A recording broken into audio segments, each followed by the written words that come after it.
Michael, Hey. how you doing? Huh? Oh, Huh? huh? Good meme. Great meme. I don't know why we're I bringing it love that back in our cat. friend group, but we are. Love that cat.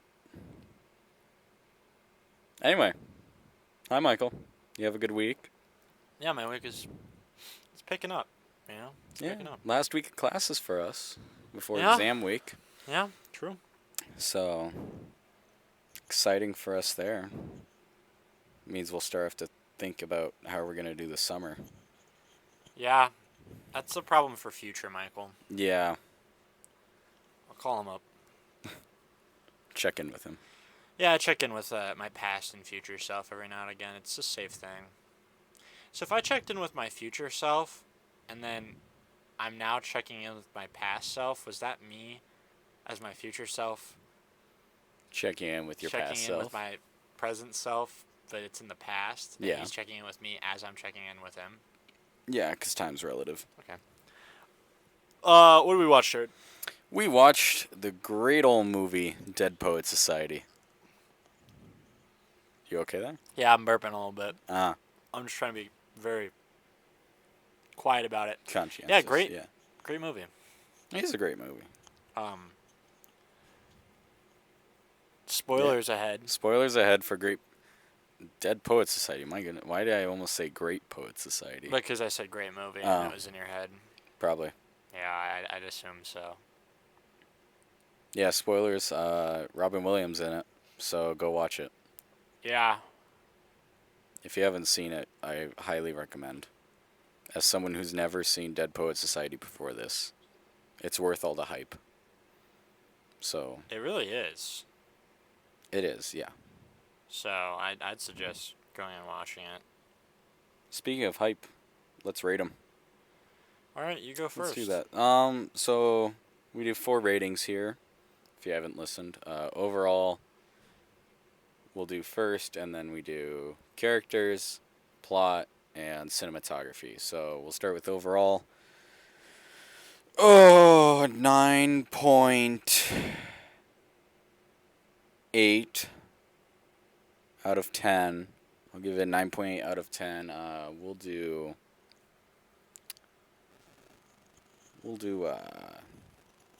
abusive fathers. That's one thing you can do, I guess. Jared, remember when I said I wouldn't give 10s easily? Yeah, this is the one. This is a isn't it? 10 out of 10 movie. 10 out of 10 Carpe Diems, baby. Carpe Diem. This movie made me want to seize the day. We started reading poems after that movie. Yeah, This movie. that's how strong and powerful this movie is. Absolutely. It's a 10 out of 10. It's a 10 It just all around. Mm-hmm. I don't think there's a single moment of the movie that I'm sitting there and I'm like, this movie's dragging on. This part of the movie. You're like, wow. It's just Everything is important to the film. Yeah. Like, everything in it. Even the scenes where you're like, dude, why is what's-his-face bringing girls into the cave? That's his character. And it's showing It him adds to building him. up as a more Mhm. confident individual. It's awesome. And then it sets up the fact that he put the note in the paper, which then caused the Dead Blah, blah, Poet blah, Society yeah. to get outed. So that's a 10 out of 10 movie. Should we go into plot then? I think we Because go. I feel like that's a good. No, we gotta go cinematography. We gotta keep to the Cinematography? same old, same old. Okay. I mean, sometimes we shuffle it around. I feel like, but Ah, we'll go cinematography. I mean, there was no really. I mean, there were some pretty cool shots, but I would say it's older style. I mean, I'd give it an 8.5. I mean, it's a lot of still shots, not many moving shots, but there was only like 1 or 2 in my mind breathtaking shots and scenes. So, I mean, that doesn't discredit the movie. It was still amazing. I just think the shots compared to something like Dune or Interstellar were not as breathtaking. So that's what I would say. Michael? I think I'd go. Oh, I forgot to say 8.5 desks, people standing on desks. I think it's. I don't like to compare cinematography between movies because, of course, the big talk right now is Dune and how very well that was done. And I don't want to compare that when this is a movie that came out in 89. 89. And for 89, and I think it's a solid 9.5 pipes out of 10. I think it's a very solid. Everything fits in the proper place within the cinematography, and I think a lot of the shots have to feel close and comfy in a way, because that's how we're experiencing it as basically one of the kids going through all of this. Our POV as an audience is a kid who's in on it, but I think the cinematography hits that pretty solidly. Sorry, I'm looking up 1989 films and trying to see if I can get it. But what's next here? Plot? Character. Or is it characters? Characters? I would say another 10. Yeah, for characters. I think, that's 2 in a row for me? Yeah. 10 for characters. I think each character kind of has their own mini arc. But, yeah, you get attached to the characters and what they build. And Robin Williams, as always, kills it. So you just love the teacher. So, yeah. Michael? It's a 10 for me as well. I gotta give it a 10 out of 10. Oh, shoot, I keep forgetting about that. Mr. Keatings. Because, yeah, I think the characters stick very well to each other, and everything that the characters do, other than what Neil does at the very end, isn't very surprising, which is very nice, because you're like, okay, this character's going to do this, because that's the type of character he is. Also, you have Robin Williams in a film, and it's a serious film where he also gets to have fun. It's a perfect blend between him and the kids that he gets to hang out with and gets to teach, air quotes, because he's not actually teaching them. But I bet you Robin Williams was on set and everyone was just having fun with him. He was probably taking care of these flippin' kids when they were just on set, just hanging out and talking to them. So Yeah. I gotta give it a 10 out of 10. While you were talking, I was looking up films in 1989 just for reference. Batman by Warner Bros. That is when Batman came out. Indiana Jones and the Last Crusade. Honey, I Shrunk the Kids. Back to the Future 2. Ghostbusters 2. And then, yeah, Dead Poets Society. Dead Poets Society was the 10th highest grossing film that year. Yeah, I think so. Batman 1989 was a huge hit. So that one made over 250 million. Yeah, good movie. I love Batman 1989. Final rating of plot. Yeah, plot. 10. It's just, again, the development of the kids, the storyline seemed, in the most part, logical, and it was interesting to see the story unfold, and it's like every moment you were holding your breath, like, okay, something's gonna happen. What is it? And it was just a perfect blend between like there were times in the movie where I was hiding my face and I was like, what the heck is happening? But I think that was the intended consequence. So, 10 out of 10. Pictures of former classes. That's an interesting choice. Yeah, this is another 10 for me. A 10 out of 10. Oh, Captain, my captains. Basically for all the reasons Jared said, and also just, it's a plot that sticks with you and sends its message across very clearly, while also giving the right emotions at the right times. So when Neil at the end kills himself, it's very, very sad, and they don't switch from that they stay in the sadness while also building all of the other emotions these kids have to deal with, like going and talking to the principal about who would be responsible and how Yeah. Finch finched it up because he's that type of person, and it fit the plot, it fit the characters, and that's why I think it's a Hmm. 10. And I think it was a great choice to, yeah, as you said, keep it going after Neil's death. They could have ended it with Neil's death, Yeah. but it was just cool to see their resilience. So we'll probably talk about that more later. Yeah. So that was our ratings of the movie. Overall, I think you can tell we like the movie. Oh yeah.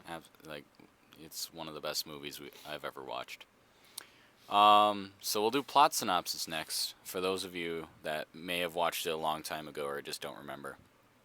Um, since I butchered the last one, Michael, you can have this one. Yeah, Mr. Short out on the plot synopsis of one of my top 5 movies of all time, Jared. Well, here's another top 5 you can speak about. I don't know if I originally had this at 3, but this is definitely a 3 for me. I think no, you had Nightmare at 3. Yeah, And then you this had is this my at 3. 4. This is my 3. All right. I'd then bump. I'd switch. I'd go. Uh, Empire. yeah, I'm trying to think. Empire, Tombstone, Dead Poet Society, Scott, Pilgrim, and then Nightmare probably. Um, the plot starts with the school year beginning for these kids. They start out in a church-shaped building. I wouldn't say it's a church, even though I believe there are some Christian elements used in it. I would say it's more of a It's more of meeting hall. yeah. But it's definitely It's like supposed to be the design of a church. It gives me like small Hogwarts vibes. Yeah, yeah. That type. Then we hear and see what their 3 pillars are, which I don't remember because they're not important. Well, they have 4 pillars. Was it 4 pillars? We can talk. We can. I have an idea about them later. So. So they show that, and you start to figure out this this school that these kids are going to. We first meet Mr. Keating here. He's mentioned by the principal or director, I guess is what they call him. And the principal says, after our last English professor retired, we now have Mr. Keating filling in his place. So we get to see Robin Williams for the first time and his character, Mr. Keating.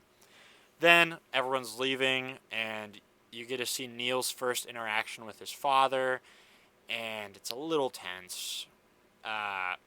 Just because they don't say anything to each other, but the reaction that Neil has when he talks to the principal and shakes his hand, and you kind of see his dad's face in that, you can already feel the uncomfortable situation that he's in, but not as strong as later.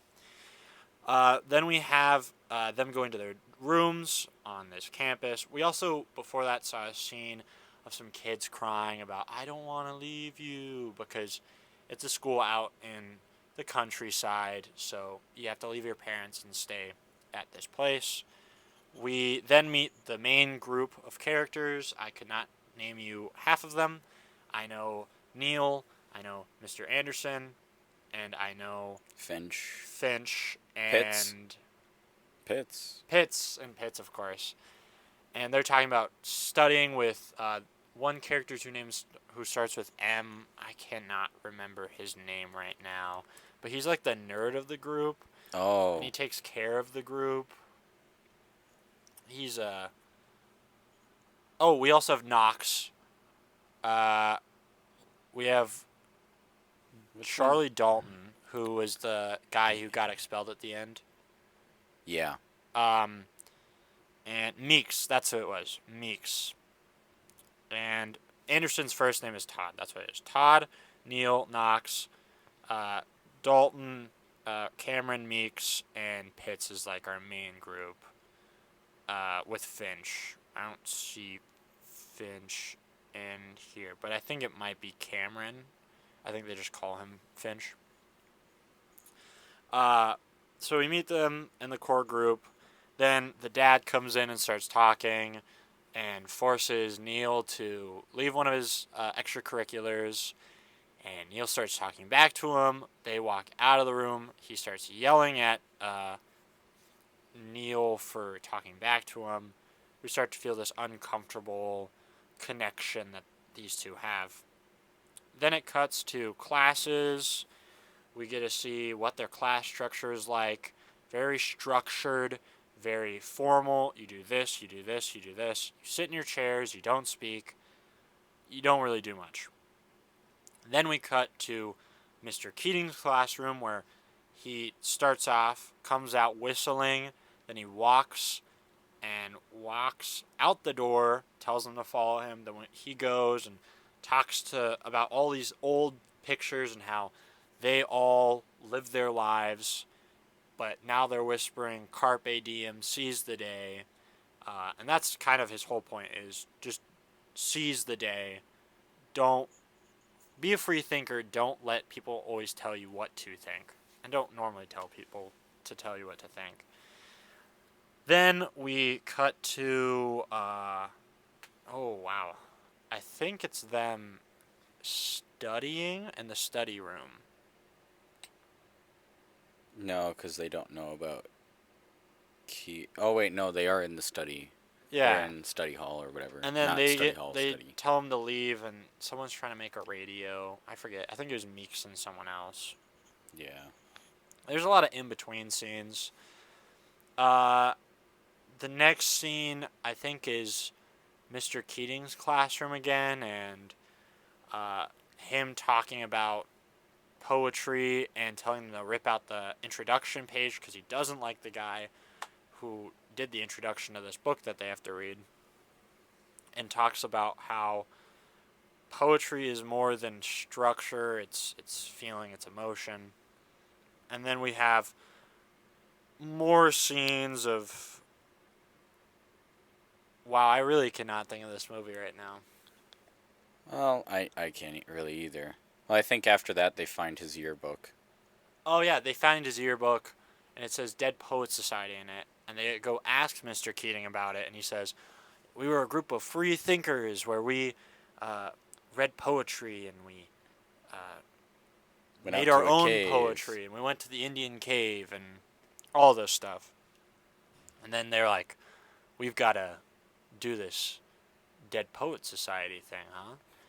So then Neil convinces all the people to do it. They go out late at night, go to this Indian cave, and they read poetry. And the first night is kind of them messing around, not really doing the Dead Poets Society thing. I believe the next day we were in with Mr. Keating again, and he's, I don't think this is the one where he was outside yet. I think this is when he asked them to make poems. They all had to make their own poems, and I don't know if about that yet. I think that is because I know the outside scene is after that, and then the one where they walk in the courtyard is also after that. Okay. So I think that's where that is. I might be wrong though. This is just coming from memory. It's not going to be perfect. After that, they all go off, and they're like, we got to come up with our poems. And Todd, Mr. Anderson, has an issue with it for some reason. He just isn't confident because it's his first year here. And there's a lot in between that. Oh, I forgot to mention Knox falls in love with Girl named Chris. Chris, yeah. Chris. At Ridgewater High School, right? Something like that. There's a love story with them. It's not really important, but it's there. Well, it is important to Knox's character. Because he's and it's him doing his own carpe diem. Like, every person has their own version of carpe diem. And Knox's is getting the girl. Go steal a girl from Neil's is the play, which he talks about while Todd's writing his poem. When they run around the room, like kids would. Yeah, and I think Todd's carpe diem is just like... Todd's carpe diem is breaking out of his shell. And actually embracing carpe diem. Yeah. Neil's is definitely the play. Dalton, his is Charlie Dalton's is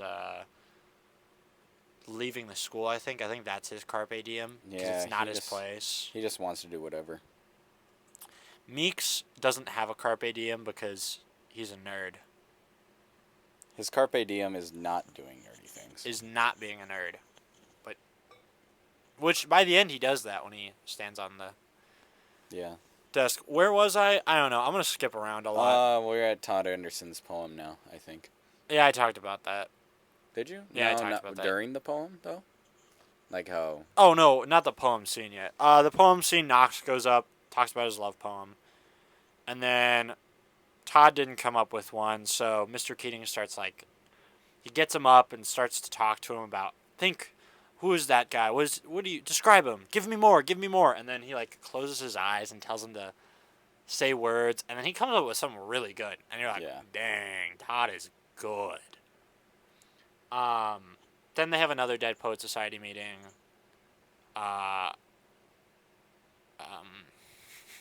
Then it cuts between Dead Poet Society meetings and Mr. Keating's classroom, and then some scenes in between, basically. Yeah. So, then it's Mr. Keating outside playing soccer with them, or they're just punting the ball after saying a poem. And then it cuts to, Todd figuring out that he got the lead. Or not Todd, Neil figuring out he got the lead in the play. And having to inform his dad. And then he writes up a fake letter. Then we go back to Mr. Keating. They have him walking outside to teach them that you conform at some point, even though you started out with your own stride. Again, breaking conformity. Then I think it's another Dead Poet Society meeting. There's might have been a other Knox scenes. scene. I think it might have been a Knox scene. But then they eventually, Knox goes after Chris, and then... Well, Chris invites him to a party. Oh, yeah, and he gets all weird and gross. I don't like that scene. Yeah, it made me uncomfortable, but it was Knox point. doing his carpe diem not well. So then he got beat up. Then Dalton brings girls to Indian Cave. Then we have another scene. We have some scenes of them eating and stuff. Not really important. Mr. Keating's classroom again, talking about Poetry. I don't know. I'll just skip to the good part. There's a lot of back and forth of Dead Poet Society meeting, friend group doing something, someone doing their carpe diem, Mr. Keating's classroom. Yeah. So then Neil's dad comes, gets pissed at him for doing the play. And then he's like, well, Dad, I'm the lead. I can't quit. And he's telling him to quit. He's like, well, it's tomorrow evening. I can't. And his dad's saying he still has to quit. So then Neil goes and talks to Mr. Keating. And Mr. Keating's like, well, talk to your dad about this like you talked to me about this. And maybe your father will understand. And then the next day, Neil goes up to Mr. Keating and says that his dad approves of his future acting and that he doesn't approve, but he'll let it happen and he'll let him do the play, which I think was a lie, but we can talk about that later. Okay. So then he goes and does the play, and Mr. Keating brings his friends along, so they all get to go watch it. He kills it. He would have been the greatest actor of all time if it weren't for his father. Foreshadowing. His father shows up, and his father is not happy. So he takes him home, gives him a stern talking, tells him he's never going to act. He's going to stick to what they've done. Yeah, tells him he's going to go to the army. He's going to leave the school and go to a military school. And Neil's had it at this point. He's done with his father denying him his dreams. And you see Neil go to his room. Then the parents go to sleep. Neil takes off his shirt and puts his crown on from the play, opens the windows, and just stares out for a good while. And I think it was him becoming one with nature, with how the play does it in Midsummer. And then he goes downstairs. He unlocks a drawer in his dad's office. And he pulls out a gun, and he proceeds to end his life. His dad wakes up from the noise, goes downstairs, finds his son. And then it cuts to Todd sleeping and Dalton coming in and saying, Neil's not alive anymore. And then the rest of the friend group comes in. Then they go outside in the snow, and Todd's trying to reel with it. And then the school has an issue now because the parents want someone's head, even though it should have been the dad's head on the pike, not the person that they choose. And Finch finches it up and tells the principal everything that happened. With Mr. Keating and all the Dead Poet Society Yep. stuff. And that leads Dalton to punch him in the face, getting Dalton expelled. Then the rest of the friend group all signs off on this paper saying it was Mr. Keating's fault. And Todd feels guilty about it. So Mr. Keating has to leave, and the last scene is the principal taking over the poetry class and saying, let's read from the introduction, which none of them have the introduction because they all tore it out. And Mr. Keating is getting his stuff and leaving, and as he leaves, Todd stands on his desk and says, "Oh, Captain, my Captain." And then almost the entire friend group falls along, except for Finch, because he's Finch. And then the movie ends with him going, "Thank you, boys. And leave. Thank you." And then he leaves. That's the end of the movie. So it's an emotional roller coaster of a film. It's a great movie. I love it. You got some trivia for me, though? Yeah, it's not as much as the other movies we've watched, but That's fine. I mean, I have a lot of well, not a lot, but more deeper questions that we can talk about, so I'm not too worried about. I might do all of these trivia questions because there's enough to do all of them. Okay. So we'll go with the first one. What attracted... Oh, this is IMDb, by the way. Thank you, IMDb. What attracted Robin Williams to the role of John Keating more than anything else was that he was the type of teacher he wanted in his school days. And I think that's what everyone thought. Yeah. We all want Mr. Keating. I had a Mr. Keating for one of my classes last year, so cool dude. Robin Williams considered this movie one of his favorite films he did, and Peter Weir, who is the director, and called Peter Weir the best director he had ever worked with. So, if Robin Williams, if he were still alive and had to choose a movie, this is the movie he'd choose. I don't blame him. It was a great movie. Director Peter Weir chose to shoot the film in chronological order to better capture the development of the relationships between the boys and their growing respect for Mr. Keating. So maybe he was debating on not shooting it chronologically, which is interesting. Oh, I wonder if it would have started with Neil ending his life and then cutting in between. I don't know. It's not for me to decide. Well, just him. Well, how he shot it. Like, he shot it as the script said, not not how he edited it. You know, you know what I'm saying? Oh yeah. No, I get what you mean. It's how he shot actually the film. shot it in chronological order, as in normal films will shoot different scenes at different points. Yeah. Now I get it. You got yes. it, okay. Thank you. I got it. I appreciate that. Mm-hmm. The movie's line "Carpe diem, seize the day, boys, make your lives extraordinary" was voted as the number 95 movie quote by the American Film Institute out of 100. It's the 95th. Only 95? I know. I thought it'd be higher. The phrase comes from Odes 1, Act 1, verse 11 of Horatio Flaccus. Must be a Horace. Latin play? It's Horace. I would assume 65 BC to 8 BC, possibly. Could be Roman. The scene where Todd Anderson cries outside in the snow was done in one take. It was originally an interior scene, but when it started to snow, Peter Weir thought the scene would be have much more impact if it were done outside. The snow was already beginning to let up, so it had to be done in one take. Fortunately, Ethan Hawke managed it. Do you know who Ethan Hawke is? I do now. He's Todd. Yeah. He's a really good actor. Like, you probably haven't seen any of his recent stuff, but he's a good actor. I appreciate Ethan Hawke. Was he in Good Will Hunting?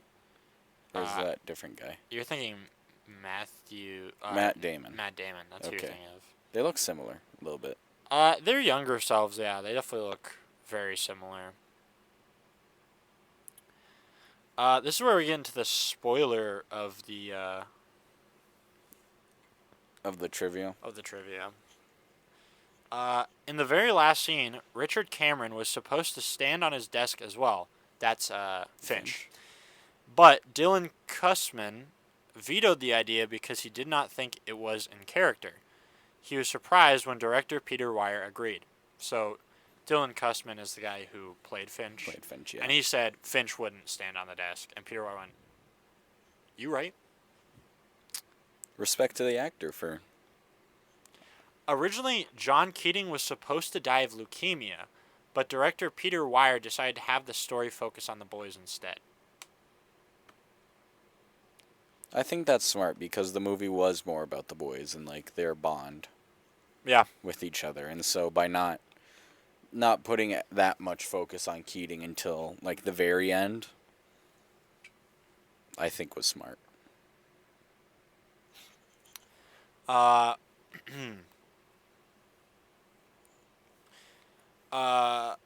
Elsewhere on this page, okay, so this is talking about the IMDb page. It talked about filming or taking shots in chronological order. After shooting the scene in which Neil Perry kills himself, Peter Weir kept Robert Sean Leonard, the guy who played Neil, off the set and didn't let him communicate with the other actors in order to create a real sense of losing a friend. Ow. That's rough. He's a method director. I kind of like it, though. It worked. Neil Perry's death is foreshadowed. Oh, I saw this. When we were watching, I'll read it and you'll get it. But when I was watching, I was like, oh, shoot, that is what they're doing. Neil Perry's death is foreshadowed early in the film. The camera is on him when John Keating tells the class that they will each one day shrivel up, turn cold, and die. And that, it goes... No. What happens is I'm pretty sure it goes Dalton first when he says shrivel up. And then it cuts to Neil saying turn cold and die. So Dalton shriveled up because he left the school. Yeah. And Neil literally got cold and died. He got cold and died. I was like, dang. He got cold from the window. And then died. Holy cow. They really did. Holy moly. Good work, Weir. Great guy. What a dog. Or the writer. That could have been the writer. Or both. Well, I mean, that's how he shot it. That's true. An early draft of the screenplay found Mr. Tom Perry, Neil's father, getting his comeuppance. When he barges into a board of directors meeting at the hospital where Neil's elder brother Timothy works as a respected but disliked top physician. Tom demands to know why his good son, who graduated with honors from both Welton and the State University, failed to attend his own brother's funeral. Tim never even answered their parents' telegram that Neil had died, although he did have a wreath shipped to them, along with a letter of condolence from Tim's secretary. Oh. Dr. Tim Perry, who hasn't visited or contacted his own family in years, brusquely explains that taking time off to help bury Neil would have disastrous consequences for his own career, for which he passed up all extracurricular activity during his education, along with all social life and almost all family life. Tim even broke off an engagement planned by his parents and their friends because, as he sees it, marriage, and especially children would simply distract him from work. Tom is shocked to discover that Tim, who was a passionate and imaginative child, has become dreary and aloof, shoving away his fiancée, never taking time for a vacation or the theater or even a good book. Tim has become a doctor as his father demanded, yet he ceased to be anything else, including a member of his own family. Confronted at last with the true end results of his own repressive parenting methods, Tom storms out for good, realizing that Tim is as dead to him in spirit as Neil is to them in the flesh. All of this was eliminated in rewrites, along with all mention of Dr. Timothy Perry. That would have been. That would have been crazy. That would have been a wild bonus scene. Like, I don't know how that would fit in though, so I understand why yeah, they wrote it out. But just the fact that like his son, But that was the idea. is so cold because that's how his dad raised him that he didn't even go to his own brother's funeral. That's karma. That is crazy. I love that. Wow. Oh, dude. What? There's more trivia. I just realized, but I just realized that Robin Williams grew up at Redwood High School in Larkspur, California, north of San Francisco, which is like pretty close. To where you live, dang. yeah. Dang. Oh, sorry. Some of these are interesting. To help his young leads bond, Peter Weir had all of them room together. Again, method director. But it's genius. Upon the death of Robin Williams in 2014, the famous line, "Oh Captain, my Captain," was used by many media outlets in his obituaries. No. I miss him already. He's been gone for a while, so I think it's okay that you miss him. Liam Neeson had originally landed the leading role to be directed by Jeff Canoe, but lost it to Robin Williams when director Peter Weir came on board. Liam Neeson was supposed to be Mr. Keating. I can't imagine that. Just imagine. That's Count Dooku, right? Just imagine. Liam Neeson? Dude, It's Qui-Gon Jinn. Oh, that's Qui-Gon Jinn? Oh. Count Dooku is... Oh my gosh. Who's Count Dooku? Did you just... Jared, Yes, I did forget the actors. did you just call Liam Neeson Count Dooku, dog? Are you okay? Are you feeling okay? Maybe a little tired, but not bad. Are you sure? Like, Yeah, I'm good. you don't seem okay when you say stuff like that. Anyway, I don't think Liam Neeson would have been good. It's in Christopher Lee, by the way, if you wanted to know. Oh, okay, thank you. Yeah. I don't think Liam Neeson would have been the best fit for that role. Probably not. Because I can't imagine him being as active as Robin Williams was. Yeah. Yeah, I think that's good. It's None of this other stuff is really sticking out to me right now. It's all right. We can move on then. Honestly, I'm excited about this segment. We can talk about my questions. Because my questions... I got not as much as Matrix. Like, it's like B-movie long.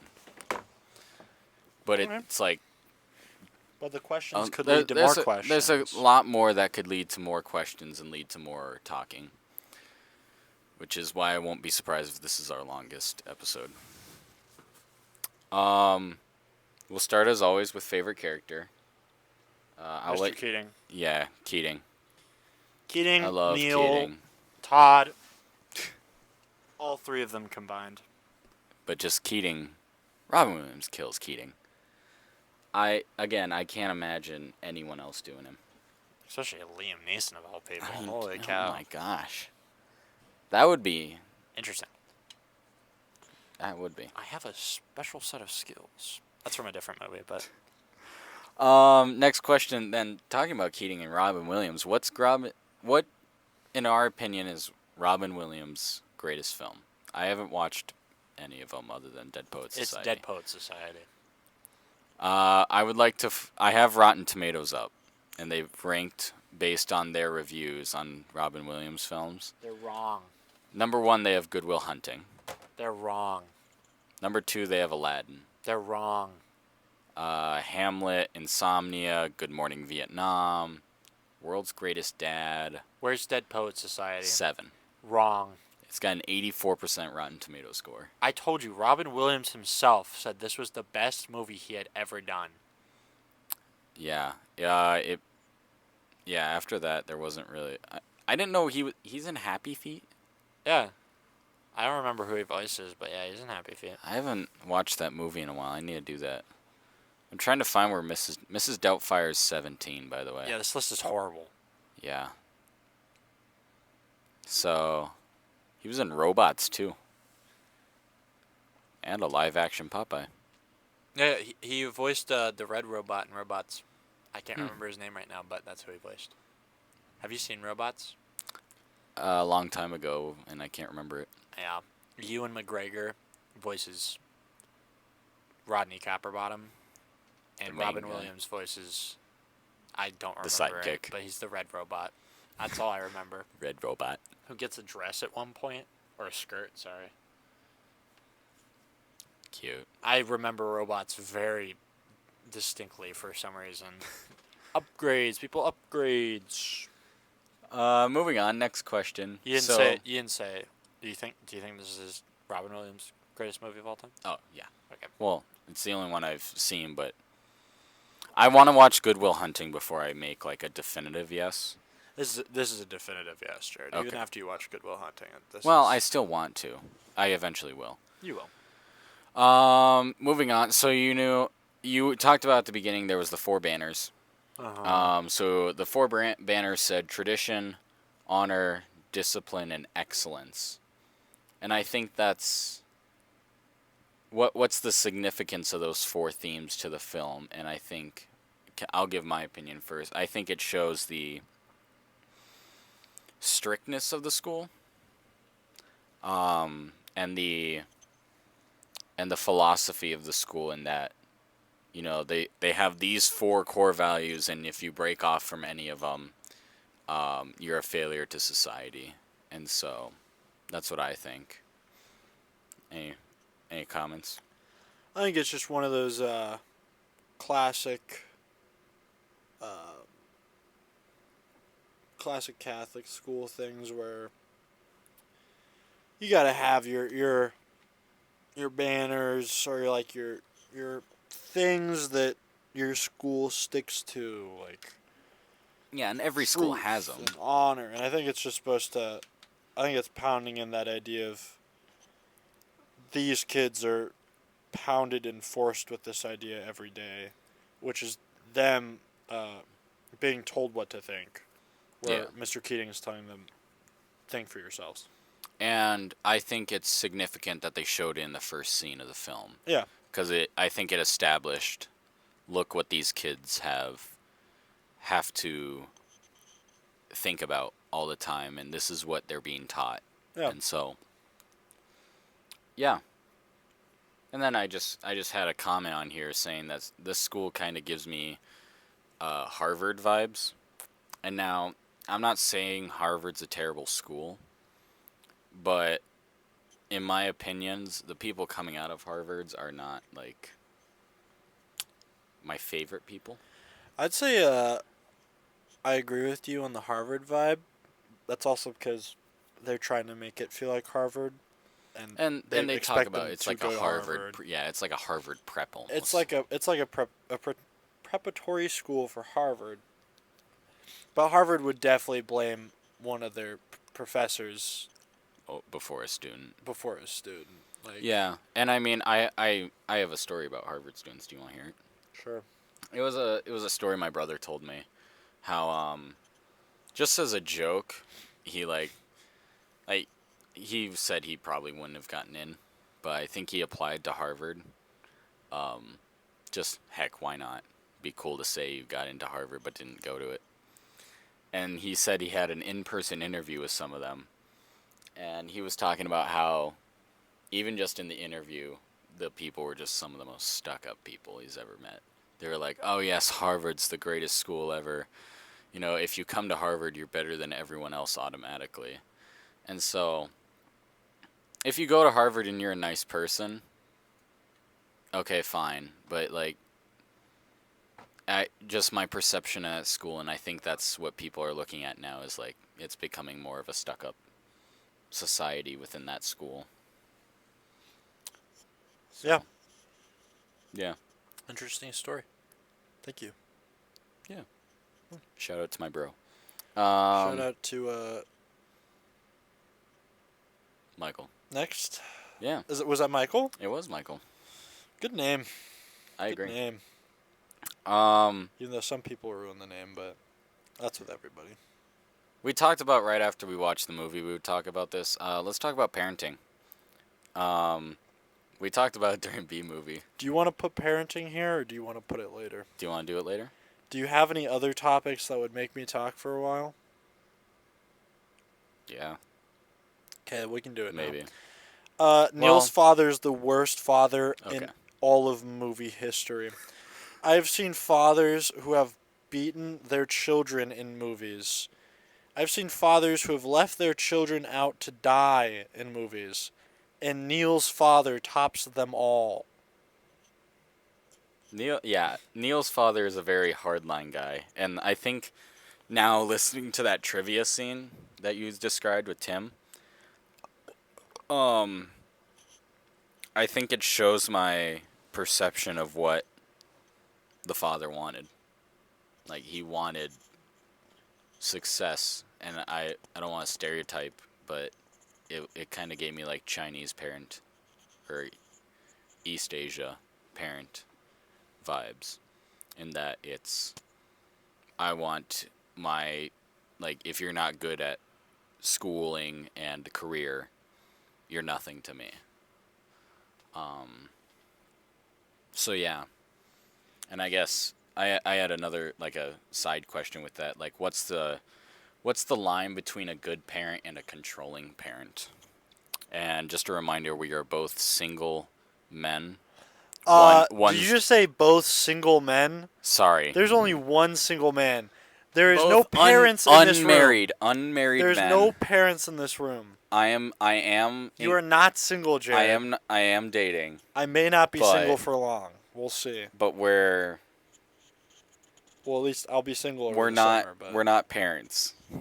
But what's the difference? I'm gonna pull, dog. So yeah, what's What's the difference? between a good and a controlling parent? Like, what is there, like, a hard line?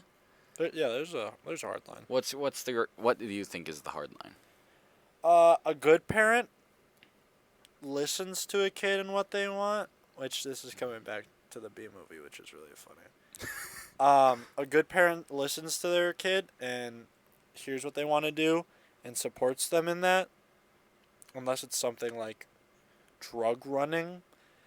But if it's something that's a normal job, that typically something that's not illegal and not going to hurt them, you got to support them in that. And if their plans change, you don't get angry at them about that. You support them in their new thing. You don't go, I've decided your entire life for you, never talk back to me. You do what I say. You get to have no fun. You're going to get rich because I'm the moneymaker in the house. And I had to make sacrifices for you to do this. Good rant. I think the line that really hit me too was near the beginning, is when he said, when you're out of college and you become a doctor, then you can decide what you want to do. Like, At that point, you're already at a that doctor. point, what do you want to do then? Because You're only a doctor. all your life you've been training to be a doctor, and then what now? You start to feel empty. So as I feel like a child in that situation, that's just a terrible relationship to have. Yeah. Neil's father is horrible. And Yeah, the fact yeah, that when his and son died, he couldn't look in the mirror and say, maybe I'm the issue and I'm the reason my son killed himself, shows how ignorant and bad of a father he was. mm-hmm. And the mother, she probably got beat by the dad. I'm going to be honest. You said that in the middle of the film. As soon as he went to they went to bed together, and I heard her crying. Because you said he probably beats her wife. I thought that was him beating his Oh, no. wife. He seems very loving, but I definitely would not be surprised. If I wouldn't either. maybe he's playing the mental game and he just mentally destroys everyone so he doesn't physically have to abuse them. But if they stood up, they could defeat him together, mom and Do you child. think? Well, yeah, that's yeah. Do you think it had to do with his upbringing? Do you think he had strict fathers? Like Neil's grandfather, was he strict on his father, and so his father? It probably was. I'd say it was probably inherited. And I mean, Neil's father would be, what, 40 in this film? Let's assume. Probably. Let's assume the film takes place in '89. So I mean, Rounded to 90, bring it down. yeah. So that means 50. what? Neil's father. Let's assume he probably went to Vietnam. Because Vietnam was what, 60s, 50s, 60s. It was 50s. If he went to Vietnam, it would have been like 60s, 65 probably. I guess he's 15 then. Draft was kind of in the 70s. I don't know. I No. think it's his dad probably. Let's assume it's 50s, right? His grandfather probably fought in World War II and came back. He probably fought in World War One and World War II, and came back pretty messed up. And he I took don't know it out about on his World kids. War One. If It's possible. If Neil's dad was born in the 50s, he could have been a baby boomer. It's possible that their grandfather fought in both, because he definitely did in World War One. World War II, they did call like older people back into it, so I wouldn't be surprised if he did. Maybe. Especially World War One, yeah, it was messed up, and trench warfare. I think it would. But for Americans, it wasn't that bad. World War II was a lot worse for Americans. I think it would have been the end of World War One, is when his grandfather would have been killed. Well, that's when we did join. Was the end of Yeah. World War One. Well, I mean, like near the end, like the last year or so. Oh yeah, that's Jared. We joined in the last year. Oh. We like helped out because that's what you always do is you send aid, but we didn't really like fight until like the last year. Sorry, I'm not brushed up on my World War One knowledge. Yeah, it's we came in and we swept because we invented the trench shotgun, which the Germans then proceeded to complain, and then the Geneva Convention made them illegal because it cleared. It cleared the It was trenches. OP. If you were in a trench and you heard that trench shotgun like down the hall, your hands are up already. Like they're 50 feet away. Your hands are already up. They're like 20 yards away. Your hands are up. They probably still got shot. There's a lot of war crimes back then. Yeah. Neil's father is probably inherited, but also I think he has a sense of entitlement since his son's going to the school Harvard that prep will take school. you to Harvard. And they bring up the fact that, oh, I had to make sacrifices and they're not that rich of a family. So he definitely has a sense of, well, I had to sacrifice my stuff, so you're going to have to sacrifice your stuff because I sacrificed for you. Yeah. Which is not how Like that you're not gonna works. make progress unless you work for a career. He even said he had all A's, Neil. Yeah. And he was doing the play. Like, that's... That's impressive. Like, let the man do his thing. Like the first couple scenes where they were showing how what the classes are like. I'm impressed. Like he's getting piles of A's. homework. And All he's A's. killing it, dude. Like my goodness. Neil, also, a weird thing is that as a parent, you should never have the mentality that I'm sacrificing things so my kids have to. If you're sacrificing things for your kids, it's so that they have the most amount of options possible. And you're not going to force them to sacrifice things because you had to. You chose yourself to sacrifice things so they can do more. Yeah, that's the entire point of parenting, is to make it to where your kids' lives Or are better than yours. are better than yours. And I think as a society we might have lost that, but I think we're regaining it. I think we lost it for a couple of years. Oh yeah, Vietnam really screwed people up. Yeah. And entitlement became a big thing. So Yeah, hippie movement and all that, yeah. the end, my final words on this are, if you're a parent, yes, this is coming from a man who is single, who's only ever had one girlfriend in his life, who has no children. I do have nieces, though. If you're choosing to have a child and you're choosing to make sacrifices for that child, it's not so you can succeed in your own social circles, so that your kid can succeed and do what they want. And if their plans change, their plans changed. It's a new dream they have. You let them follow their new dream. Maybe they'll go back to the old thing. Especially but you when let they're them go. young. You let them go. You just Let kids explore a bit. let kids be kids. We can't treat kids like adults, which I think our society wants us to treat kids like adults. Don't treat them like adults. Treat them like kids. When they're adults, treat them like adults. Well, I think the only problem I would have with that is sometimes it feels like then we could go the opposite way, in that we never treat people like adults and that we always treat them like kids. So Well, it's that would a be my only balance. that would be my only caution. It's a balance. There's some times where you have to be an adult and tell your kids something adult-wise, but you don't ask them to do things that an adult's supposed to do. You ask them to do things that a kid would do. Yeah. And sometimes you ask a little bit more, but that's because you're trying to make them succeed in life. Neil's father makes me so angry. Every time I watch this film, I see him. And it's always about his image. He always brings up that it's about, how do you think this is going to look on me? Not, oh, how do you think you're going to look in this situation? No, how am I going to look when you do something like this? You made me a liar. I think we've beat this horse to death. You need to take a minute. I just can't with his dad, man.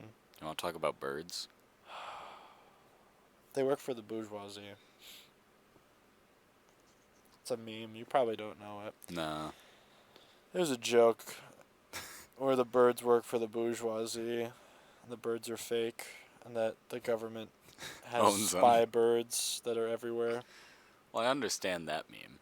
Yeah, but it's the fact It's the their government bourgeoisie is the drones. government. The birds work for the bourgeoisie. Aristocracy. Anyway, speaking about birds, I don't know if there's symbolism behind this. I was just wondering why they added this shot. So it was first day of classes when the bell's ringing, and they get the shot of like just these flocks of birds flying away. I was like, and the thing is, it was like an uncomfortable long amount of time to be showing those, where I feel like it's significant in some way, in that the director's trying to tell us something. Do you remember what I'm talking about? Yeah, I know what you're talking about. I have two different ideas with this. One of them, I think it's just an establishing shot, kind of showing the environment these kids live in, and just being like, look at nature and what life is like. But at the same time, I think it's showing flocks of birds and how they flock together, and how they're all kind of in formation while not be, which is what Keating brings up when they do the walking thing. Yeah. That, yes, you start out with your own walk, but slowly you become part of the system and you start following others. So I think it's all setting up that idea of grouping, and how these kids are grouped together and how they're forced to follow this one way, but like a bird, they need to find their own way to fly. Mm-hmm. That's me just spouting. That off. I mean that's different than what I was thinking. I was just thinking it was just simply the school year started, they're off to the races or whatever, Bird. and it's bird. Um, or it's something like, I don't know. Maybe it's that their minds. No, that wouldn't work. I was gonna say their minds are being lifted up from the plainer world. But that's too. That's not right. So. Yeah, I like your interpretation better. Yeah, I always look at things a little deeply. So one of my profs always calls on me for like political cartoons because I'm the guy who just happens to pick up on things. Pickups on the simplest detail. I think what happens is in my mind, instead of just looking at it at a basic standpoint, I first overanalyze it and then I'm like, okay.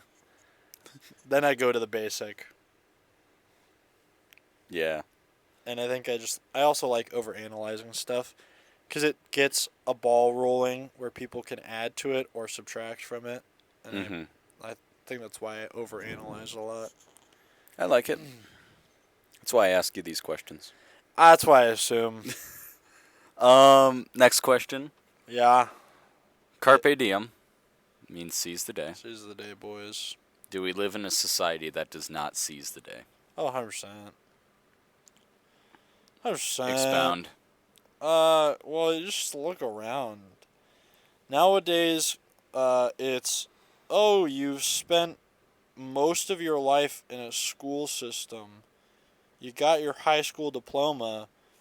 You want to be good? Go to college. Oh, you went to college for the job you wanted? Guess what? You're going to start at the same level as the person who just got their high school diploma. Yeah. And you got this new diploma that's really not going to help you out. You probably could have just stuck with your high school diploma. It's not for every job, but the majority of the jobs It's out there. starting to become a majority of the jobs. Yeah, like, and because I think people, again, it's an appreciation of actual work experience versus a degree. People with actual work experience are more likely to get hired because the employer can trust that employee knows what to do, and they don't have to be trained. Unlike a brand new person, oh, they have a degree, cool. Yeah, you're still going to have to be trained. It's saving the man time and money. Which is difficult for someone coming out of college. And so... That's why college... There's a lot of people that say college is a scam. To be honest, as someone who's going to college, I actually have like a job that's assured to me by the end of all this. Well, that's the thing. If coming out of college, you have like a job lined up, I think you're fine. Outside of that, yeah, it's a scam. If it's like, well, now what do I do? I'm going to go get my business degree. Which I think, don't get a business degree. Just go to the business. Yeah, I think people should research what they want to do. Because if you're going into something like an English major, what are you going to do with that? Teach it? Analyze books? I had a friend. She's still my friend. From high school. And I know she's never going to hear this. So I'm going to say this. GCU came to our campus. Grand Canyon University. And had people get recruited, right? And I asked this friend of mine, because we were pretty close friends. I was like, hey, what's your plans in life? And she's like, oh, I'm going to go to GCU. I'm like, oh, cool. What degree are you getting? I kind of want to work in social media and that. I'm like, cool. So you're going to go to college for 4 years, get a degree, and then go be a social media manager for someone who probably doesn't care that you have a degree in social media, who's going to choose someone who has been working out of high school and doing it over you because they have experience. And instead of you going degree. 4 years doing useless gen eds, they've like, been doing those 4 years building up a reputation. Yeah, like... her parents are rich, so they're probably paying for her college, so I'm like, I get it. I get you're not going into debt, but at the same time, you're wasting your time. Yeah, college is supposed to be an investment of yourself, and that's how it should be viewed. And your money. Yeah. And so you're investing in yourself to grow in knowledge in this field so that when you do go out in the workforce, you're experienced because of what you did in college and not because of, oh, I got a degree. Yeah. Don't think degrees are going to help you in life. Yeah. Just, and I mean, just don't waste your time here on Earth. Maybe you spend those 4 years building your reputation, you start becoming a social media manager, and then you're like, you talk to the person that you're managing for, and then you go, oh, would I get paid more if I have a degree? And they're like, yes. Then you go do those 4 years while you're working. So you're getting experience while also getting your degree. Yeah. Instead of, I'm going to have those 4 years getting the degree, and then I'll go work. Like, it's not how the workforce works anymore. Mm-hmm. And I think I think colleges are starting to create more degrees to get more people to go, making it more of a scam. Yeah. I mean, what I've heard is something like, really the only degrees that are needed is like engineering and science nowadays. Because those are the ones where you actually have to study a little bit before you go into them. And understand the concept. And so, I mean, there's other degrees out there, I bet, that it's like, okay, we need this. But I would agree in that science and engineering are the two, like, major ones. What I would think would be really cool is if, trade schools are pretty specific to kind of like smithing and all that. You know, that's what you typically think of. Smithing, or like mechanics. carpeting, electrical. But what would be cool is if trade schools went out from that and started doing just more of that for basic jobs too. Just like, what if there was a trade school for social media managing and you could just go there and get experience while also getting a degree? And I see that as the future. That would be cool. I think that might be the future because I think people are seeing trade schools grow. They're awesome, honestly. And the importance of them. And so something like even plumbing. Like, there's a need for plumbers nowadays. Yeah. And so just, if you have a passion for something, do it. Yeah. I think that's a lesson you can learn because there will be someone, if you're skilled enough, there will always be people who will be willing to pay you. As long as you're willing to work hard. As long as you're willing to continue in your craft. And so don't think you need college, even though that's kind of hypocritical because us two are at college. But again, our situation is very specific and rare. Yeah. Have we ever told what we're doing here at college? No, we never have. Should we? We can. Do you want to? Do you want me to? Because you don't want to.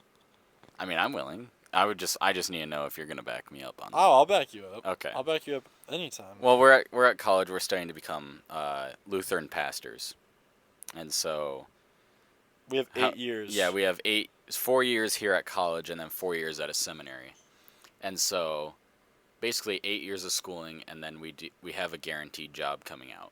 Is the idea. I'm gonna be honest though. College has felt very. Like, you don't even need 2 of the years in college, it feels like. Honestly, yeah. And so, I mean, that's the one struggle we get. Yeah.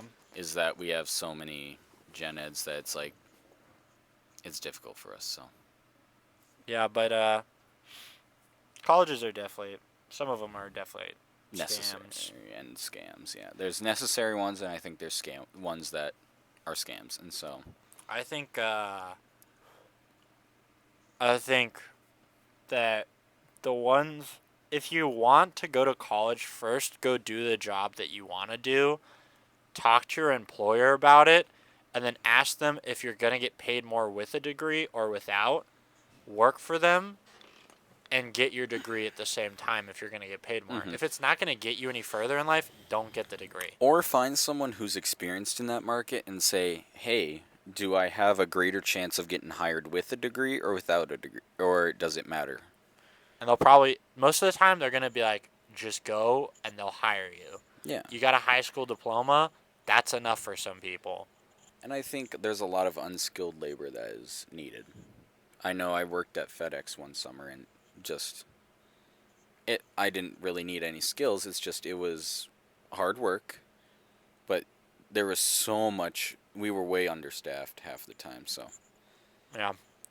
yeah, all right. I gotta go pee. You gotta go pee. Jared minute time. Yeah, it's your Jared minute. I know it didn't happen last time, but that's because it was a No, short that's okay. episode. Yeah, and you went to the bathroom beforehand. I did. I should have went before him this No. time, but No, it's okay. I'll just put it here. All right. Don't have too much fun. That's a weird thing to say.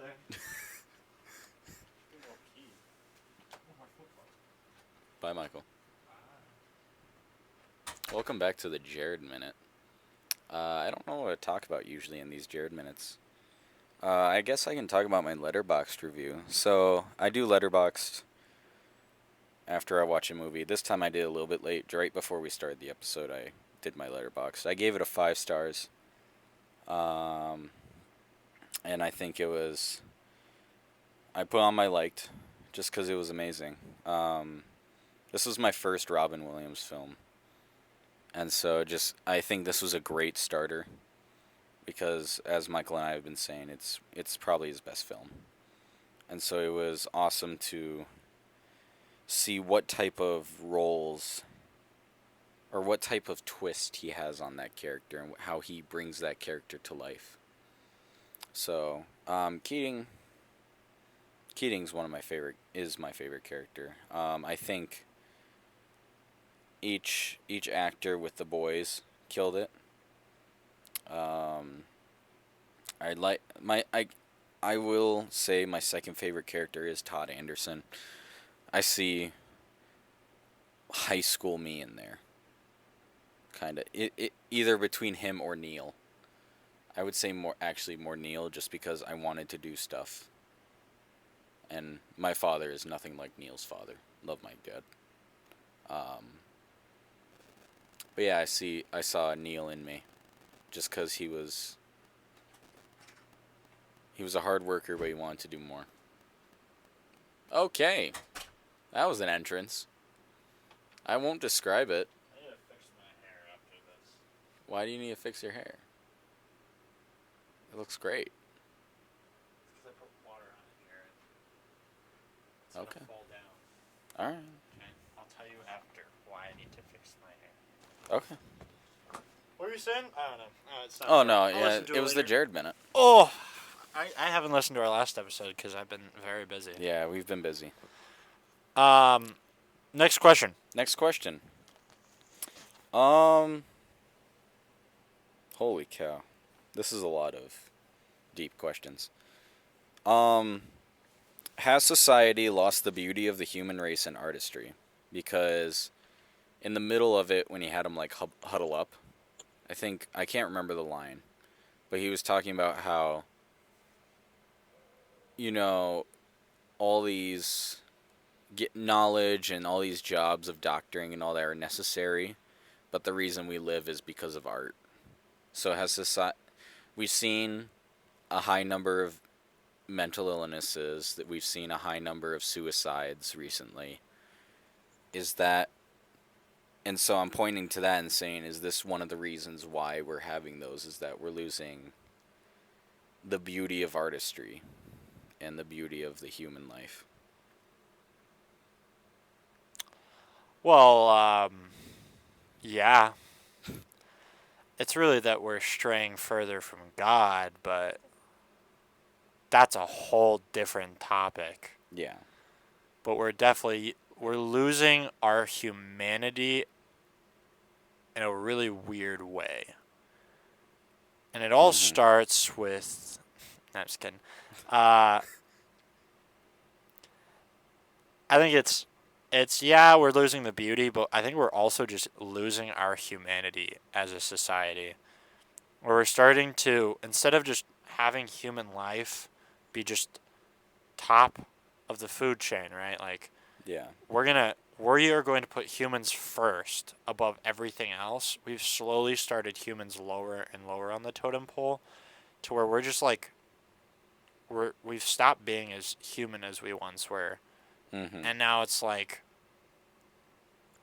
yeah, we can look at someone who kills people as a a bad person and then turn around and kill innocent lives and not Care. bat an eye. Like, Yeah.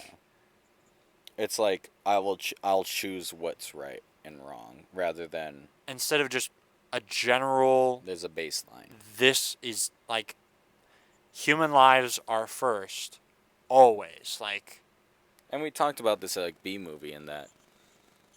Yeah, we would trade an animal life to save a human life. yeah, That's how. the and animal that's how the is and not that's, important, I would say that's how people need to see life. but they're not anymore. Mm-hmm.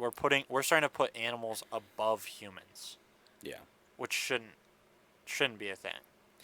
And another thing I wanted to point out is like, you look back on artists back then. You know, you got your Michelangelo, Raphael, you know, those Renaissance guys. But then you look at art today, and like, art has mostly become music rather than actual art. Like, that's where all the art's going, is music. But there's no. I feel like sculptures have been out of style, and I don't find any like beauty in that anymore. Just paintings in general. Like, I love watching paintings come to life. It's just, I think nowadays art has more become about the money, or at least the famous ones have the narrative of, I want to make money, rather than how art should be used, and that's a vessel to express emotion. And because words can only do so much, you know, but paintings, poems, music, sculptures, they can show something that's undescribable in my mind. And so I think without us able to express that, we've lost our connection with who we are as a society. You feel Yeah, me? I think I'd agree with you on that. I think part of the reason we're shifting more towards music is because music is becoming an easier medium to express our feelings. Where back in the day, yeah, you made a song, but you're not recording that song for it to be just in Listen to, existence. yeah. Like, in Greek times, yeah, you came up with a song, you wrote it down, but now you have to perform that song again and again and again. You can't just record it once and then just play it back later. And back then, they didn't really have a way to write down tunes. It was just, You they memorized wrote it. down the words and then they just knew it in their head. Like, Mm-hmm. and art was an easier way of expressing their feelings because you could visualize what that person was thinking. And I think music has become a very easy medium. To call out a few of my favorite bands, you got 21 Pilots, who's making an entire story out of music. But they also visualize it with music videos, which I think music videos are starting to become a bigger thing because of that. But they've built a story, and you could just listen to the music alone and picture everything in your head. Mm-hmm. Or Sleep Token, with the 3 albums they came out with, is a story that you get to just listen to and visualize in your own head. And again, they have the music videos too. They have music videos, but their music videos aren't as lore specific as 21 Pilots. Their music videos, yeah, they have meaning behind it, but 21 Pilots puts out videos that are specific to the lore. Yeah. Where Sleep Token puts them out as art. And I'm watching a YouTube video right now about Sleep Token, and it's just a guy breaking down what he feels the lyrics to each song means and what he thinks in a bigger context they are. And with that, I think about all of the other artists out there who can just visualize something through music. I watched Miss Americana today. I know, I'm going to bring up Taylor Swift. And she was talking about the fact that her fans, a majority of her fans, she's grown up with. Because she started making music when she was 14. Yeah. She's She been was famous young. since she's been 14. And yeah, maybe her bigger albums were when she was 20. 16 was a big time for her. But she's had fans from since she was 14 years old who have grown up with her and still listen to her music. And she says when she makes music, it's basically reading directly from her diary. Yeah. And it's, again, this visualization that's so much easier in music. And art nowadays has become so abstract that people have put less of, I want to visualize something that other people can understand, and more, I want to put on a canvas what I understand and other people can guess. Mm-hmm. And I'm not going to tell them what it is because it's abstract and it's everyone gets their own sense Interpretation. Yeah, they have their own interpretations. Where art used to be, no, this is what it is. This is what I'm painting. This is Adam and God, Adam The reaching for creation, God, yeah. and God reaching out for Adam, and they're not touching because of Adam's fall. You got, of course, sculptures. That's just plain and simple. The people, David's statue and I think is so good. some artists. One of my favorite artists who isn't in it for the money is Banksy, because it's the art he's making is, yes, abstract, but at the same time it's something. And I think of the girl with the red balloon, his, of course, most famous thing, and the Is fact that the one they shredded? yes, which then they sold for more, which he was very angry about. But it's simple and effective, Mm-hmm. and it's not, oh look, I put 3 triangles on this white canvas, And called or it art. I taped a banana to a wall and called it art. That was the stupidest thing. Someone put a pineapple on a bench and called it art. They had a case was put over it. And music has strayed more towards artistic style, and art has moved towards like a less artistic, more abstract. It's whatever people want it to Music be. is becoming what art used to be. Yeah, and I think that's why it's becoming more of an artistic style, is because, again, you can record it and then anybody can listen to that. You Yeah. have this recording. This is how you get a master track, basically, what you want it to sound like. You're going to add a sound in here and here, and you're making it exactly what you want. And there's so many musicians too, to where even if you're listening, you have a choice of what you want, and there's different ways you can experience the same feeling. Exactly. And yes, the artist, the songwriter wants this specific thing to be portrayed, but as well, people can get different meanings out of what's being portrayed. So, like a painting back in the mid-century, like 1400s, 1400s, 1500s, Renaissance time. Yeah, that's a painting of Notre Dame, but I'm still going to get my own personal experience out of it. Yeah. Like, I'm going to get my own, like, oh, I like how the trees look, versus someone who's like, well, I like how the spires look. Like, it's an image that everyone can get something out of, but it's not just an image that is abstract and doesn't have anything behind it. It has something behind it, while other people can build on it. And I think the greatest struggle with paintings and all that is that really you don't understand the full effects of it unless you see it in person and like up close, because then you can see detail that how the artist did each thing. But then you compare it to music, like seeing music live. I haven't been to a concert. I think I've been to one concert. Great stuff. Like, I feel like live music is better sometimes than studio music. But you can still experience fully what the artist wants out of the studio music. And so I think that's the biggest difference between art and music, is that art, you don't get the full impact unless you see it live. Music, you can get the full impact anywhere. Yeah, So, I agree. All right. Yeah, humanity is definitely moving away from its own humanity and expressing that. Yeah. We're losing the soul in our souls. And I think sometimes we make it where instead of being able to express our own humanity, we let others express it for us. When they don't even know us. Well, yeah, like in music. And so I would encourage people, go and read a poem and write a poem and do stuff like that, like we did. Well, we didn't write poems. We but read them, We read them, which was fun. and I felt more human. I felt connected to like just creation in general. Yeah. Yeah. All right, moving on. What can teachers learn from Professor Keatling? Because we're also at the college we're at, they train teachers, and so, what do you think someone from here could learn from that? I think the biggest thing you can learn from Mr. Keating and how he teaches is kind of just be one of the guys.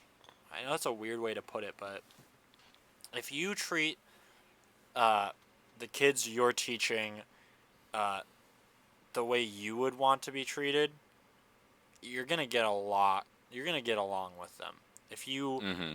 and getting out of the classroom and changing the structure of your class, not keeping the same thing day after day.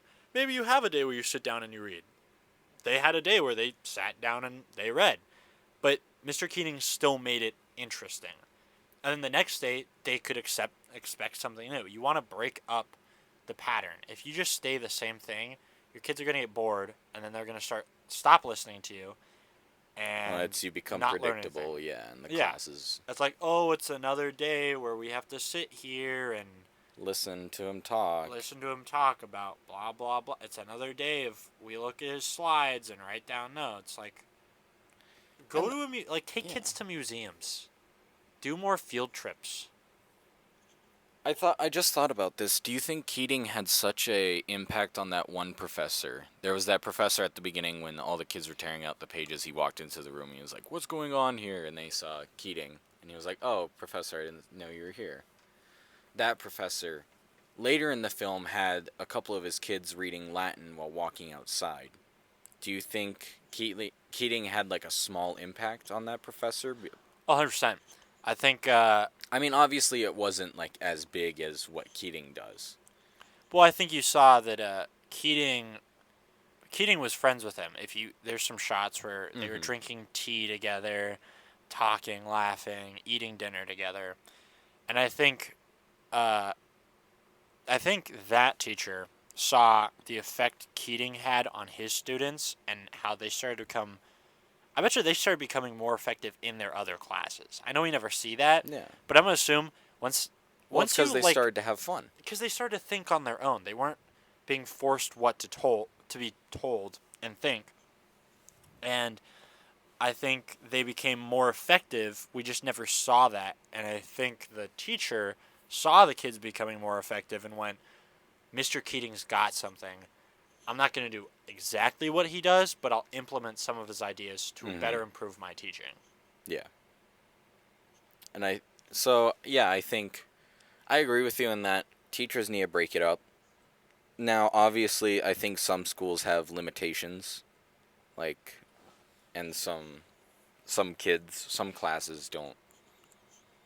With the way they act, they don't deserve some privileges, and so, but still, I think generally, give your kids something new. Like, yeah, I would say, I mean, and it, let me reset my point there and just say, I think by breaking it up, you expose kids to different learning styles, which then will make an impact on every kid, rather than sit in a classroom, write notes, listen to the teacher talk. There's kids I know sometimes I'm in certain classes I really love just sitting down and taking notes. Like history, I love just sitting down, taking notes, learning, soaking it in. But for a class like English or I don't know, like just general English classes, it's just I don't want to sit and hear you talk about how I should talk. Yeah. Let's change it up a bit. So, yeah, Nah, I got nothing else. I think Me neither. I've yeah, spoken I think my mind. yeah, Keating's really good, and it's also like he teaches that the thing I really love about his poetry class is that he teaches it's not structure. I think so often poetry is taught to be about structure, but I think poetry should be more taught of enjoyment and just appreciation rather than. That's probably just how poetry was created, because you got your sonata forms, you got your, Yeah. you have so many different You got your forms and couplets rules. and all this, yeah. And I think poets don't typically want to use those rules, but they do to challenge themselves in a way. And I think it's also each style has a different meaning behind it. Like, or it changes the meaning of the poem if you do a certain style. Yeah. And so, yeah. I'm starting to appreciate poems more because of this film. I kind of want to do a poem, like have an email sent to me of like a poem of a day. You could probably find one of those. I was thinking of doing that because I just want to read one a day. Two, and I'll say 2.5 more questions because the last one I don't know if it's much of a question. So next question: how do the boys evolve as the movie goes forward? How do And the boys evolve? the boys evolve, like, and I mean we can say like only one or two of them. Like, let's talk about Todd.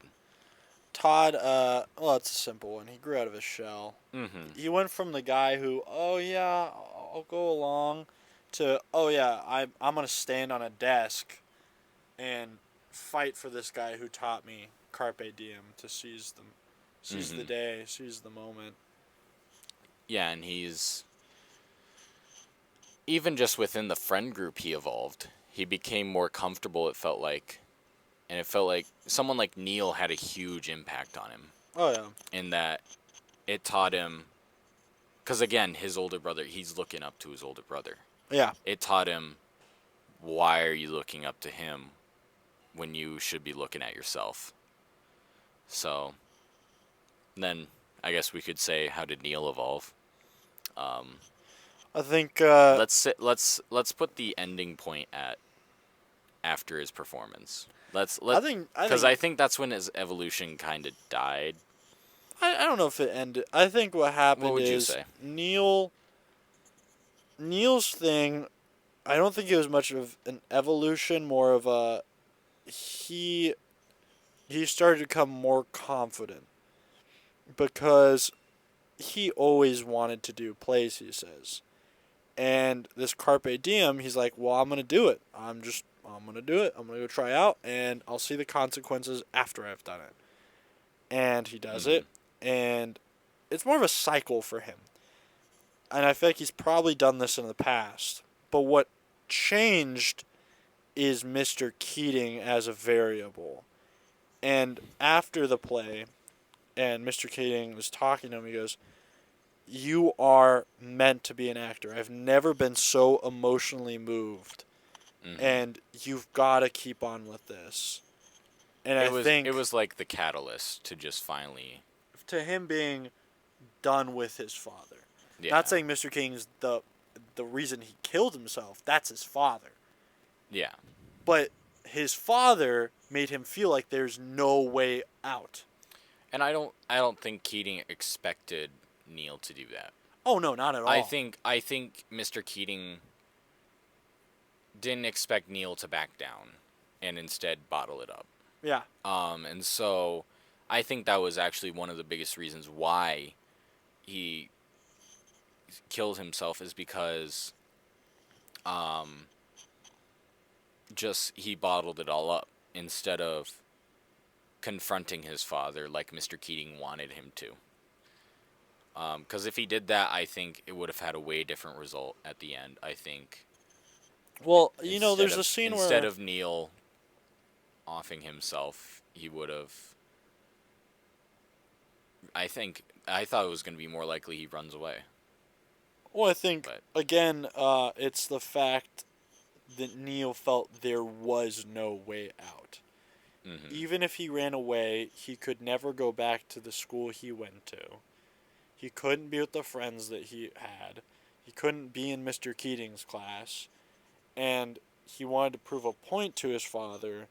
So, to prove a point, he just decided to end his life, because maybe his father will change, and his father apparently does not change. Mm-hmm. which shows how bad of a father he is. And I think, just overall, the boys, I think they came to appreciate themselves more, and be proud of their accomplishments in a different way. Because I bet they were proud of, I got A's. But in this way, they were proud because it was their own actions and not them going through the system that did it for them. So, I've never hated a character so much in my life until I met Neil's father. this is the second time you've expressed your hatred. He's so ignorant. He's so Hold your ignorant. rage. Hold your rage. You'll be able to express it here soon. Trust me. Next You question. Okay? Next question? Okay. I'm going to give you like 10 seconds here. Nah, that's fine. You good? I'm good. Okay. Just ask the question. Okay. You already talked about this kind of in the synopsis, but what's the symbolism of Neil putting on the puck crown? I called it the puck crown. That's his little wooden wreath at the end. So what symbolism could there be? So could you remind me what it was, though? I have two different things on this. Go as ahead. I normally do. My first thing is him being one with nature. Mm-hmm. Because the role he played was nature, and he put it on after opening the windows and breathing in the air. And I also wonder if, because there's kind of a wind, and I wonder if it was him remembering being on stage and hearing that applause. And that wind to him was the applause. And it was him remembering the joy he had before he went and ended his life. Yeah. I thought yeah, and similar to that, I was thinking he was like, it was his last act. And I think the shot that was really cool was when he was taking off his shirt, he put it up, and you could see the shadow in the back, looking down and picking up the crown and all that. I thought that was a really cool shot in that, like, he's become a shadow of himself, and that acting is now, like, that's his true self. He puts on the crown, he's shirtless. That's his true self. And so... It's also his final bow, I feel like. Yeah, that too. His final bow to the world. And putting the crown on the windowsill, too, I think was just like... Could have been like an offering, almost. Or putting his role... Or like a... His role as a person aside. Because now he's done. And I mean, maybe he was foreseeing his father would walk into his room, and that's what his dad would see first. Was the windows are open, there's the puck crown. And so maybe Neil was thinking, well, that's how I want my father to see what I wanted. Is that I wanted this, but since you restricted me from it, I wasn't allowed to be free. And this is what happened. I think that entire final scene is, like, perfect. Because you can feel the emptiness that Neil feels. Mm-hmm. And then the fact that we never hear the gunshot or see the body. Because you're like... Well, I mean, you see the hand, but really... But you never see, you don't see the full, body. And you never see the blood on the wall. Yeah. Like, you're not seeing what happened because they're letting you... Visualize. Put that in your own head. They're letting you think for yourself instead of being given it to you. Yeah. And the fact that they never have the gunshot noise, that it cuts from him with the gun backing away to all of a sudden his father waking up and saying, "What was that noise?" Like, it's perfect. Like, again, it's letting us think for ourselves when this entire movie's point is think for yourself. Yeah. Like, I think that's a super powerful scene. And I want to keep talking about the ending. That's kind of my last thing. Let's talk more about the ending and like did Todd make the right choice? Do you think the boys made the right choice of condemning Keating? Yeah, I think so. Because I know you really wanted to talk about this ending. I think it was smart for them as young lads because it's covering themselves, and if they want to keep doing school, they're gonna have to sign off on it, or they're probably Yeah. gonna get expelled. You got to think about what the parents are thinking about this. The kids are just trying to stay Stay afloat. afloat, and then I think that's why they have the last scene of them all standing on the desk saying, "Oh, Captain, my Captain," because it's showing yes, they signed that piece of paper, but it's not how they feel. Mm-hmm. And I think that's a great reason why Finch didn't stand up, because Finch was the only one who actually felt like what he did was What was right. what was right. Yeah. And I It's one of the best endings. I I've hate Neil's dad, okay? I'll let you. Do you want to let it out? Take a sip of water. Hydrate yourself before you. How can one man be so ignorant to how his son feels, and so ignorant to not know? And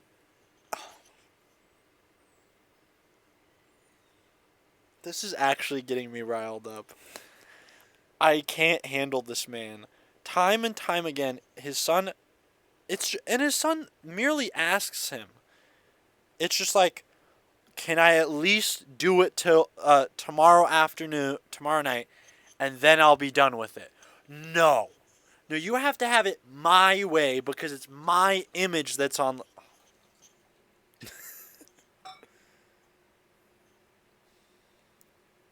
I hate the fact that dads in the world exist. These types of dads in the world exist. Yeah. Like, It's honestly one of the. It's terrible, and that's why I don't want to be. That's why I'm very cautious about becoming a controlling parent like this. So. I'm not to say no. He definitely didn't love his child. I want to be honest. No, I mean we saw that in this end. His name is Tom. In the Tim. That's what it is. His name's Tom. Tom.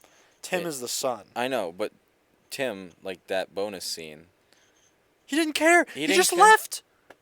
His child has ignored him and his own brother's death. Well, I think that's when he started to realize that what he did, because he yelled at him for not coming to the funeral. Yeah, but And, like, in it the showed- note it says he just left. He just barged out. That's it.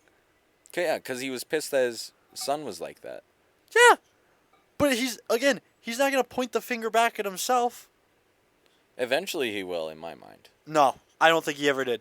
I don't think think he he ever stuck did? that way until the day he died. I bet you. No, last breathing moments he went, "Oh," and then died. That was man his last words. knew. Oh. He knew at the very end that it was his fault, but not until the very last breath of his did he know it was his fault. That's how ignorant this man is. What a great. I'm just gonna say, because of this rant, the actor killed It's great it and acting. the writing killed it. The fact that they make me hate this character this much is impressive. I'm blown out of the water. Great job all around.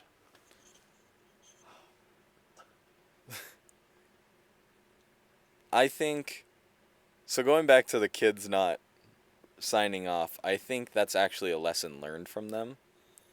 Because earlier, when what's his name? Dalton, I think it was, right? Cody Dalton or whatever. Yeah. When he did when he put the post in the newspaper, and then Keating came into like their study group and said like, "Hey, that was brash. It was good, but it was brash." Yeah. I think it taught them it's okay to be a free thinker in a conformed society. Because you can still play by the rules, but you can still be a free thinker. You don't have to follow what they want. So, yeah. Yeah, I agree. I think it was a lesson learned for them. And I think they followed through on that lesson, and I think Keating was proud of them for that. Oh, yeah. Because at the end, they still showed him, we're still free thinkers. Yeah, we But still we're still respect here. you. So, But we had to cover ourselves. yeah. We had to make sure Yeah, I get that. I get that. That was a good point, Jared. I'm still seething over Tom over here. Well, that was all my questions. So, His name doesn't even deserve to be spoken about. Mr. Neil's father. Mr. Neil's dad. Ugh. Ugh. Well, What about my image? Shut up. you had your time. Shut up. My parents always taught me, you put your children up there, okay? That's what we were meant to do. Good movie. Any last thoughts about the movie before we talk about our next film? No. It's definitely one of the greatest Just- movies yeah. of all time. I think I've moved it in my top 5. I'll wait. I'll let it sink in a bit for me. So I think but once we start doing summer sessions, we should start it off with our New top 5 new top 5. And then when we come back for next school year. next school year, we can do top 5 again. Yeah, and I'm thinking during summer sesh we might do like top 5 worst movies that we've seen. Yeah. I think that can just be like That'd be a good entertaining. breather. I don't know. I can't think of any right now, but Well, I mean that's why I'm saying like, even. I think our top 5 we're coming off the top of our head. I think top 5 worst movies. We give ourselves time to like research and yeah. think about it. Yeah. So we won't spring it on each other like we did last time. Well, we kind of knew we were going to do that. Yeah, I've but always had my top 5 pretty ironed out, so yeah, it was just you. You just had to figure it out. yeah, I did. But top 5 worst is a little bit harder Yeah. I'll probably just look at the because worst you rated mentally movies. blocked the bad movies. Oh yeah, 100%. Well, yeah, that was our take on Dead Poet Society. Yeah. Awesome film. I was saying during my Jared minute, this was a good first Robin Williams movie. Oh, for me. 100%. So, yeah. What do you want to watch next? Well, are we gonna watch something next week? I Next week kind is of do. exam. I know. But I mean, I have days where I don't really Well, same. have exams. So what we do you can want to watch? I don't know. Also, it'd have to be. Oh. Yeah, we'd have to figure out when we do podcasts because I work quite a lot during exam week. Yeah. So we might have to watch the movie and then do podcast. I would be fine with doing that. I'd be fine with that too. We'll talk about it afterwards. but Yeah. yeah. What do you want to watch next? I kind of want to do another serious film. Yeah. Do you want to watch another Robin Williams film? You want to watch Good Will Hunting? I think I'll move. I mean, I'll save that for later. I kind of have more pressing ones that I want to watch. I feel like. Let me look at my letterbox list here. We'll scroll down because those are the ones I want to watch more. We do Dunkirk, Castaway. Have you watched The Prestige? No, you want to do that? I don't know if it's on anything, but that's a good one. Do you want to do a Christopher Nolan film that you haven't watched? I would be down. Prestige. Well, you said Dunkirk, right? Yeah, What was the other one you just said? Castaway. Ooh, we should do Castaway. You want to do Tom Hanks? Let's do Castaway. You want to do Castaway? We'll probably do Castaway next. We'll do Castaway next. Yeah. Wilson! Wilson. Wilson! Yeah, I think we'll do that. I can look up quickly. Huh? Huh? Huh? I can look up what Castaway's on. I feel like it might I don't know be if it is on anything. Might be on Peacock though. Peacock is the weirdest streaming app. Sling TV. Wow. Wow. Where to watch? Okay, where to watch? Wilson! Yeah. That's fine. Want to do it anyway? We can watch We'll do Sully. it anyway. You say Soul? Sully. Oh, okay. Yeah, we can do Castaway. That's a good Tom Hanks movie. I like Tom Hanks. Wilson! You won't probably have much questions after that. I'm going to be honest. It's a pretty straightforward movie. Do we want to do a different one then? No, that's fine. It'd probably be better for us to have a bit shorter of an episode that week anyways. Yeah. Since we might do it on the same day. Mm-hmm. All right, well, this has been the pod. Yeah, longer one. What is that?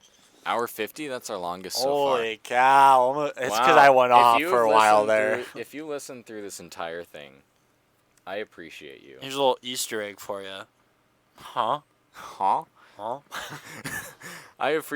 We appreciate you listening. All the way. To Two Men on a Couch. Huh? As we're going to transition to a summer session. Which is going to be rough. I don't know how it's yeah, gonna the work. start of it's going to be rough, and we'll see how it goes from there, though. So, yeah. Enjoy your day, Michael. Any last words? Wilson! Wilson! Huh? Huh?